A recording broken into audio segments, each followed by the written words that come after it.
वेदांत अर्थ ये भी कर देते हैं कि वेद का जहां अंत हो गया। अरे भाई, वेदों का सारा जूस है इकट्ठा यहां हुआ है। 6 शास्त्रों में से सांख्य, योग, व्याकरण, वैशेषिक और पूर्व मीमांसा और उत्तर मीमांसा, 6 शास्त्रों में उत्तर मीमांसा है वह वेदांत कहलाती है। वह क्या है? वेदांत। और वेदांत को समझने के लिए बड़े बड़े धुरंधर चक्कर खाते हैं, हृदय में नहीं उतरता। और वेदांत आगे जब बढ़ता है तो पहले वेदांत होता है अद्वैत वेदांत। क्या होता है? अद्वैत वेदांत। तो बहुत सारे ग्रंथ इसके मिलेंगे। अद्वैत वेदांत कहता है अद्वैत, दो नहीं है, वो एक ही है, खलुदम ब्रह्मा। वो क्या है? एक ही है, और कोई दो नहीं, सब वही है, एक ही है, एक ही, एक ही। ठीक है। और इसकी प्रक्रिया में उनके शास्त्र हैं, उनके तर्क हैं, उनके आचार्य हैं, सब कुछ हैं। उसकी धारणा बन रही है कि वह एक के अलावा कुछ नहीं है और बलपूर्वक उसी को प्राप्त करेगा, उसी की तरफ बढ़ेगा और सबको हटाता हुआ जाएगा। नहीं नहीं नहीं, मैं नहीं मानता, मैं नहीं मानता, मैं नहीं मानता, मैं नहीं मानता।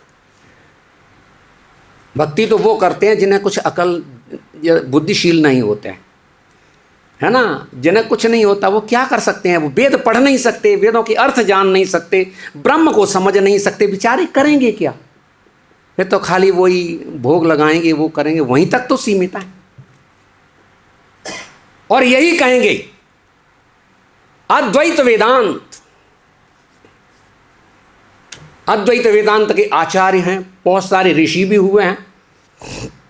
अष्टावक्राचार्य ने तो उड़ेल दिया है, कुछ नहीं। एक इसमें से जो निकल गए, इसमें से जो निकल गए वो समझे हैं वेदांत अद्वैत वेदांत नहीं है प्रभु, वह द्वैत वेदांत है। वह क्या है? द्वैत वेदांत है। और द्वैत वेदांत का मतलब जहां पर दो हों, जहां पर दो हों।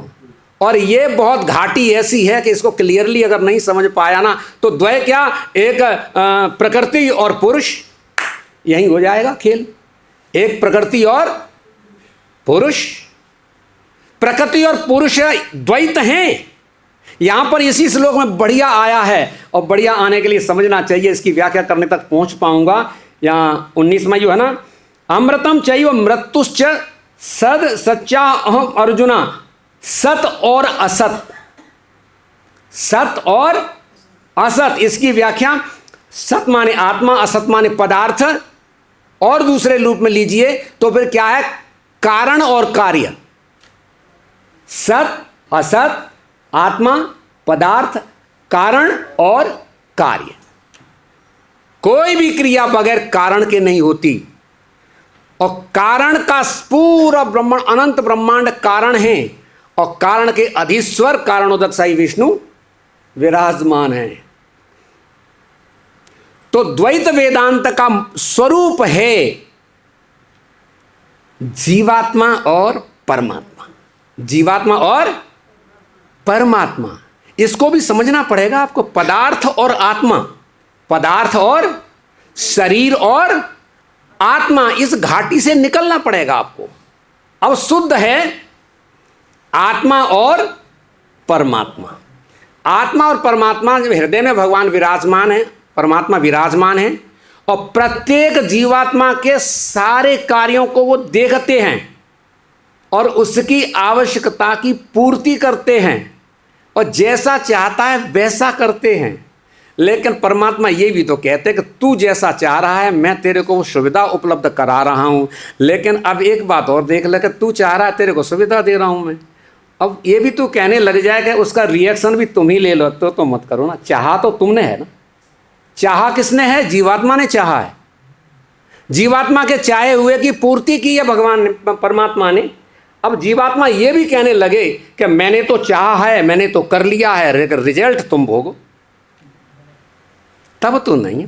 भगवान कहते हैं नादत्ते कश्चित पापम नैवम सुकृतिम विभो अज्ञानेन आवृतम ज्ञानम तेन मोह्यन्ति जंतवा। जंतु मोहित हो रहे हैं।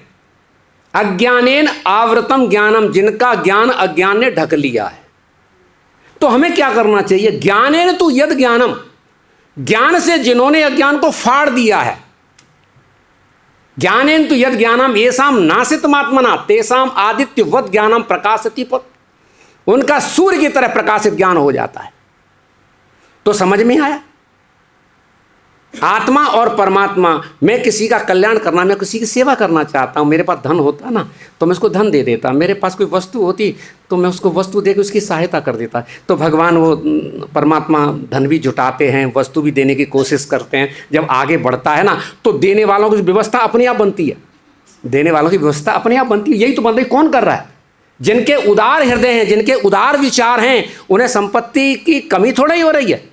वो दे रहे हैं और आ रही है संपत्ति, कहीं से तो आ रही है ना। किसी को तो दे रहे हो, देने में तुम ये भाव तो लगा रहे हो कि मैंने दिया। अरे तुम देने वाले तो बनो, वस्तु तो आ जाएगी। लेकिन नहीं, ऐसा विचार नहीं, मैं किसी को कुछ देने वाला नहीं हूं, मैं तो उसको मारूंगा। मैं उसको क्या करूंगा? उसको मारूंगा। तो क्या करेंगे? मुझे क्या चाहिए? उसको मारने के लिए चाकू चाहिए। क्या चाहिए? तो ले ले भैया, चाकू ले ले, मैं जाऊंगा मारने। कैसे मारूं? और रात्रि के अंधेरे में देखूंगा। तो अंधेरा ले ले, अंधेरा भी दे रहा हूं, चाकू ले, कर ले। अब उसके जो रिजल्ट है ना, अब तो परमात्मा तूने चाकू दिया, तूने अंधेरा दिया था, तू भोग। पुण्य के कार्यों के लिए तुम बोल रहे हो, तू भोग। तो इसीलिए यह जीवात्मा का क्षेत्र है, यह जीवात्मा का क्षेत्र है। अपने क्षेत्र को समझने की कोशिश करो। परमात्मा तुम्हारी इच्छाओं को पूरा कर रहे हैं। लेकिन एक व्यक्ति पानी मांग रहा है, पानी चाह रहा है, लेकिन उसको पानी नहीं मिल रहा। एक व्यक्ति पानी से बहुत तड़फित हो रहा है, पानी नहीं मिल रहा है। फिर आप कहेंगे कि वह तो चाह रहा है ना पानी, फिर पानी उसको क्यों नहीं मिल रहा? परमात्मा सब कुछ देने वाले हैं ना, तो वो तो प्यासा है ना। तो प्यासा पानी मांग रहा है तो उसको पानी मिलना चाहिए। आप तो कह रहे परमात्मा देते हैं तो पानी मिलना चाहिए ना उसको। पानी इसलिए नहीं मिल रहा कि उसको भरपूर पानी मिला था, उसको भरपूर पानी मिला था, लेकिन उसने पानी को अपनी संपत्ति समझ करके बर्बाद किया था।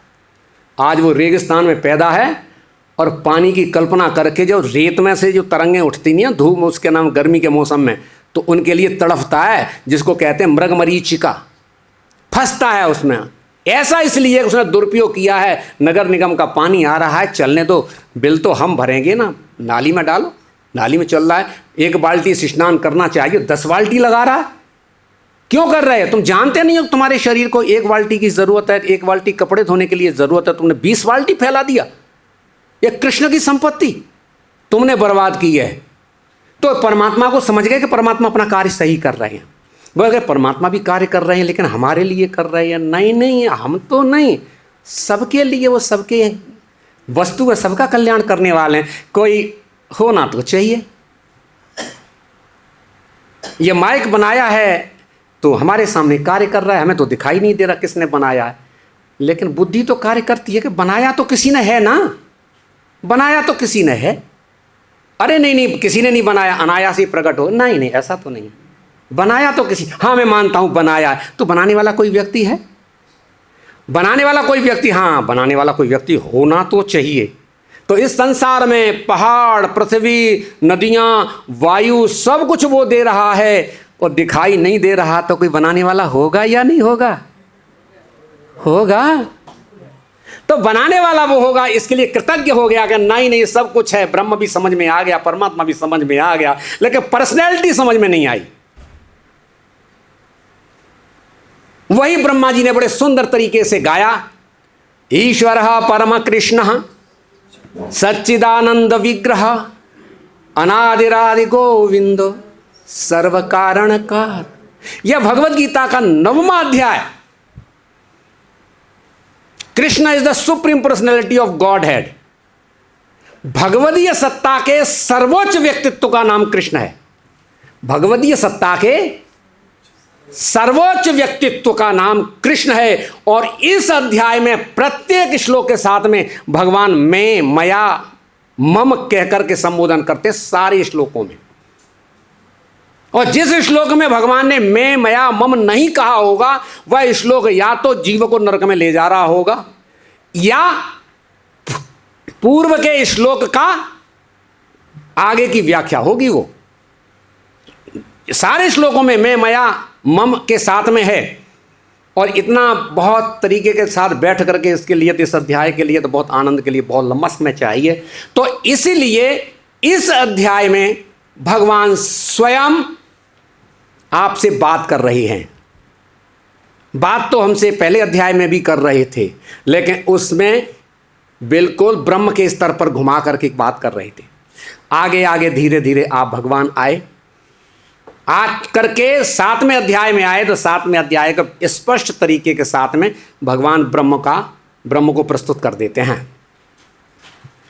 जल में मैं स्वाद हूं, मैं ताप हूं, सब कुछ भगवान बताते हैं ब्रह्ममय अवस्था में। और 8वें अध्याय में भगवान परमात्मा को प्रकाशित कर देते हैं। 8वें अध्याय में भगवान परमात्मा को प्रकाशित कर देते हैं और 9वें अध्याय में भगवान स्वयं प्रकट हो जाते हैं। इदं तु ते गुह्यतमं प्रवक्ष्यामि अनसूयवे ज्ञानम विज्ञान सहितम यज् ज्ञात्वा मोक्ष से शुभात्। हे अर्जुन, अब मैं तुझसे जो बोलूंगा वो कैसे बोलूंगा कि उसको सुनकर के तू अशुभात से मुक्त हो जाएगा।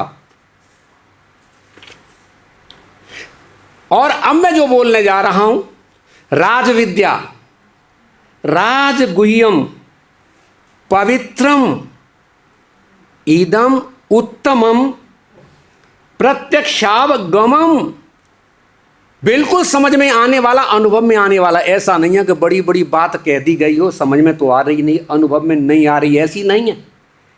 प्रत्यक्ष अवगमम, प्रत्यक्ष अनुभव में आने वाली है। धर्ममयम, धर्ममय, सुसुखम कर्तुम अव्ययम। कितने विशेषणों के साथ में भगवान यहां पर बोलते हैं। राजविद्या राजगुह्यम पवित्रमिदमुत्तमम प्रत्यक्षावगमम धर्मम सुसुखम कर्तुम अव्ययम। लेकिन ध्यान इस बात का रखना, भगवान से विमुख अगर आप हुए, अश्रद्धाना पुरुषा धर्मस्यास परांतप अप्राप्य माम निवर्तन्ते मृत्यु संसार वर्तमनि। श्रद्धा है, प्रेम करते हैं, आपको पूरी बात समझ में आएगी। और श्रद्धावान व्यक्ति नहीं है तो उसका लिए दूसरा मार्ग है, निकल जाओ, पुनरपि जननम पुनरपि मरणम। तो शास्त्रों का सार भी तो यही आता है, आदौ श्रद्धा ततो साधु संग मया तथा मिदम सर्वम जगत अव्यक्त मूर्तिना। अव्यक्त मूर्ति के रूप में चराचर जगत में ब्रह्म और परमात्मा के रूप में पूरे विश्व के कण कण में मिदम सर्वम यद किंचित जगत्याम जगत तेन त्यक्तेन भुंजी था माग्रत कस्य धनम। तुमने अपना बोल दिया किसी संपत्ति को, आप फंस गए। कभी भी नहीं बोलना मेरी संपत्ति। हाँ, नाटक अवश्य करना। नाटक ये करना कि कोई ये कहने लग जाए मकान किसका है तो तुम बोलने लग जाओ नहीं नहीं नहीं मेरा तो नहीं है, होगा कृष्ण का, होगा किसी और का होगा, तो कब्जा कर लेगा। लेकिन वो कृष्ण का है और उसको मेंटेन करने का अधिकार मेरा है। दावे के साथ कहो उसके सामने मेरा है, लेकिन ठाकुर जी के सामने है ठाकुर जी मैं तो आपका चाकर हूँ, मैं तो आपका नौकर हूँ। हैं यथा आकाश स्थितम नित्यम, जिस प्रकार वायुमंडल में, आकाश में वायु घुमा करती है, वायु दिखाई भी नहीं देती लेकिन वायु से भरा हुआ वायुमंडल है, उसी प्रकार प्राणियों से भरा हुआ ही ब्रह्मांड है। यत्र तत्र सर्वत्र आत्माएं हैं और सभी आत्माओं में भगवान विराजमान हैं। मया दक्षिण प्रकृति सूयते सचराचरम, जितना भी क्रिएशन हो रहा है बड़ा सुंदर भाव है। बहुत बढ़िया तरीके के साथ में भाव को समझने की कोशिश करो। इस मैटेरियल वर्ल्ड जब बना है ना, भौतिक जगत, तो सबसे पहले तो इस जगत का कारण बना। क्या बना? कारण बना। वो विष्णु जो कारण हैं वो विराजमान हुए, वो नारायण विराजमान हुए और विराजमान होकर के उन्होंने महत्व को प्रकट किया, उन्होंने अपनी इच्छा को प्रकट किया जिसका नाम है काल। भगवान की इच्छा का नाम क्या है? टाइम का नाम काल है। भगवान की इच्छा का नाम काल है। परिवर्तनशीलता का नाम काल है। मृत्यु का नाम काल है। टाइम का नाम काल है। काल बहुत भेदों के साथ में प्रकट हुआ। तो उसके बाद में भगवान ने इस जगत की रचना माया को लेकर के की, अविद्या को लेकर के, प्रकृति को लेकर के, प्रकृति को लेकर के इस ब्रह्मांडों की रचना की। 24 कैरेट सोने में थोड़ी सी खोट मिलाई, ठीक है, बात आई समझ में? ये खोट क्यों मिलाई? इस खोट को मिलाने की जरूरत नहीं थी। जरूरत थी, इसीलिए जरूरत थी कि भगवान भी अपना आनंद ले रहे, जीवात्मा भी कहता है कि मैं भी तो ईश्वर हूं, मैं भी तो ईश्वर, अब मैं भी ईश्वर हूं। इंडिविजुअल ईश्वर बनाने के लिए भाई तुम भी ईश्वर हो, मैं ईश्वर हूं, ईश्वर, ठीक है, चलो खेलो। कैसे कैसे ईश्वर हैं? यहां से जितने भी ब्रह्मांड का शासन करने वाले जितने भी जीव हैं ना, सब अपने अपने ईश्वर बने बैठे हैं, सब ईश्वर हैं। ईश माने कंट्रोल, जो कंट्रोल करने में जो समर्थ होता है वो ईश्वर है। लेकिन सभी ईश्वरों का जब सार निकलता है तब क्या निकलता है? ईश्वरः परम कृष्ण। तो वो हैं कैसे? सच्चिदानंद विग्रह, अनादि आदि गोविंद। जो सब कुछ बिगिनिंग हो रहा है वो उनसे हो रहा है, लेकिन उनका कोई स्रोत नहीं, और उनसे ही सारे स्रोत निकल रहे हैं। अनादिरादि गोविंद सर्व कारण कारणम। तो इस प्रकार मनुष्य जो है ना मूर्ख है, मुझे नहीं जानता और मेरा उपहास करते हैं, लेकिन महात्मानस्तु माम पार्थ दैवीं प्रकृतिमाश्रिता। जो महात्मा जन है ना वो मेरी दैवी प्रकृति का आश्रय लेते हैं। इन्होंने अविद्या का और आसुरी प्रकृति का आश्रय लिया। महात्मानस्तु माम पार्थ दैवीं प्रकृतिमाश्रिता भजति अनन्य मनसो, अनन्य भाव से मेरा भजन करते हैं। ज्ञात्वा भूतादिमव्ययम, सभी का स्रोत जानते हुए। इसलिए हमें भगवान का भजन करना चाहिए। यद्यपि सभी कुछ भगवान है, सभी कुछ भगवान है, ऐसे भजन चालू करो, और यही जब प्रगाढ़ता आ जाएगी तब तुम्हारा मन अपनी आप कहेगा सभी कुछ भगवान है, बने रहने दो, मुझे तो ब्रज में जाकर के निकुंजों में प्रिया प्रीतम से लाड़ लड़ाना, हमें कुछ नहीं करना। तो ये माधुरी की तरफ आ जाएंगे। कहने के लिए मन तो बहुत कर रहा है, समय इजाज़त नहीं दे रहा है ना। हरे कृष्ण। मैं अपने व्याख्यान को यहीं संपन्न करता हूँ। किसी की कोई तत्संबंधित कोई जिज्ञासा प्रश्न हो तो उसके लिए थोड़ा सा समय हो सकता है। एक छोटा क्वेश्चन है, 17 जो श्लोक है ना उसमें मतलब भगवान बता रहे हैं कि मैं ऋग में, साम में, यजुर्वेद भी हूँ, तो अर्थ नहीं था। इसीलिए भगवान ने जो सारा जो कुछ दिया है ना वो त्रिवेद में है, त्रिवेद में है। और त्रिवेद का जो सार सा है, या फिर जिसमें बहुत ज़्यादा तक पार्थिक जगत का वर्णन आया है ना, वो उसमें आया है। और इसमें भी सबसे सुंदर वेद है साम वेद, जिसमें क्या है, आनंद के साथ भगवान का ग्लोरिफिकेशन किया जाता है, आनंद के साथ गायन जाता है। अब भगवान का तुम गुणगान कर रहे हो और उसमें वाणी और मन लग रहा है, स्वर लग रहा है, आनंद लग रहा है, सरंग शरीर में तरंगें आ रही हैं, वह सबसे बड़ा आनंद है। सबसे बड़ा ब्रह्मांड का जो सुख है वो शब्द है। क्या है? सभी कुछ शब्द पे टिका हुआ है। आप कॉलेज में चले जाओगे तो शब्दों का ही आदान प्रदान चल रहा है। हमारे मंदिर में है क्या? शब्द ही तो है। शब्द को अच्छी तरह से प्रस्तुत करते हैं, सब प्रसन्न होकर के आते हैं, और शब्द को अच्छी तरह से प्रस्तुत नहीं किया जाएगा तो लोग नहीं आएंगे। और सारे ब्रह्मांड की जो रचना का मुख्य कारण है वो शब्द है। एक्सप्लेन करने में टाइम लगेगा ना। पृथ्वी, जल, अग्नि, वायु, आकाश। पृथ्वी के 5 गुण हैं, ये जब विलीन होंगे जल में, जल के 4 गुण हैं, ये जब विलीन होंगे अग्नि में, अग्नि के 3 गुण हैं, जब विलीन होंगे वायु में, वायु के 2 गुण हैं, जब विलीन होंगे आकाश में, आकाश का 1 गुण है, वो क्या है? शब्द। और शब्द ही तो हमारा है। हरे कृष्णा कृष्णा कृष्णा हरे हरे राम हरे राम। इसी में डूब जाओ, किसी की चिंता नहीं करनी। यानी प्रभु जी को पहले हाँ इसमें तो सब भगवान हर जगह दे रहे हैं, अहम अहम, लेकिन 18वें अध्याय में ईश्वरः सर्वभूतानां हृदयस्य अर्जुन तिष्ठति, वहाँ भी भगवान को अहम सर्वभूतानां बोल सकते थे। अहम अहम, हाँ ये आपने बहुत बढ़िया बोला। आप इस बात को समझ गए। जब मैंने आपको बोला ना परमात्मा की, जब मैंने बात करी है ना, तो परमात्मा प्रत्येक हृदय में निवास कर रही है ना, परमात्मा के रूप से हैं। ईश्वर सर्वभूतानां हृदय से अर्जुन तृष्यति। इसीलिए इसी बात को जब 18वें अध्याय में जब ले जाएंगे, मैंने ये ज्ञान तुझे गुह्यतर ज्ञान दिया है। इतते ज्ञानम आख्याता गुह्यात गुह्यतरम मया। हे अर्जुन, मेरे द्वारा जो ज्ञान बोला गया, गुह्य और गुह्यतर बोला गया। इतते ज्ञानम आख्याता गुह्यात गुह्यतरम मया। विमृश्येन अशेषेण यथेसी तथा कुरु। सर्वगुह्यतमं भूय शृणु मे परमं वच इष्टोऽसि दृढ़मति ततो वक्ष्यामि ते हिता मन मना भव मद्भक्तो मध्याजी मां नमस्कुरु माँ में ऐसे सत्यम ते प्रतिजाने प्रियोस में। तो भगवान वहाँ पर बोलते हैं कि अर्जुन अब तक जो तुझे ज्ञान दिया है ना वो गुह्यतर में दिया है, जो आप बात बोल रहे हैं वो गुह्यतर में आ रही है। इसलिए हरे कृष्णा। जीवन में किस प्रकार से हम निष्काम कर्म को समझ सकते हैं? निष्काम कर्म को कुछ समझने की कोशिश नहीं है। वृंदावन के मंदिर में निवास करती हैं आप, काम और निष्काम सब छोड़ दो। कृष्ण प्रसन्न हो रहे हैं, हमें जाकर के रसोई बनानी है, उनकी झाड़ू लगानी है, हमें करनी है। कोई काम निष्काम छोड़ हमारे दिमाग से बाहर की बात है। हमें तो ये पता है ना कि हमें तो बुहारी करनी है, हमने तो अपने श्री जी की रसोई साफ करनी है। इतने तक ही दिमाग है, सब चल गया, सब भर गया इसी के अंदर। और दिमाग दौड़ाओगे ना तो निष्काम तब पहुँचोगे, नैष्कर्म तब प्राप्त होगा जब आप अब उस कर्म को अपने लिए न करके दूसरे के लिए करते हैं।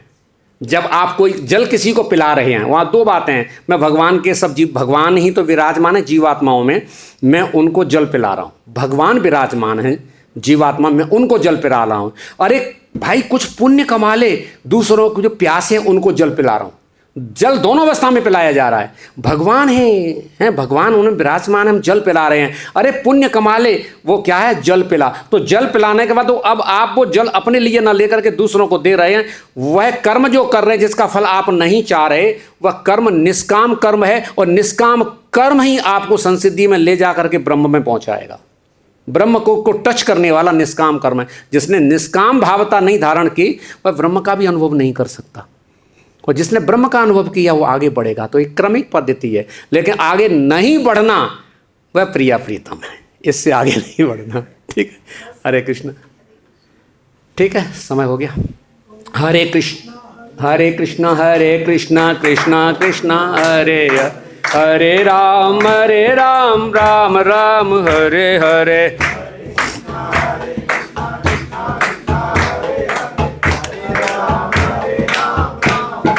हरे हरे हरे कृष्ण कृष्ण कृष्ण हरे हरे। हरे राम राम राम हरे हरे।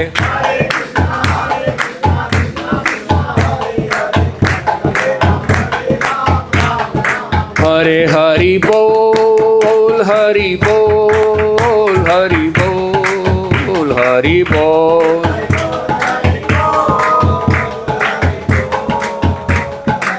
निताय गौर प्रेमानंदे हरि हरि बोल।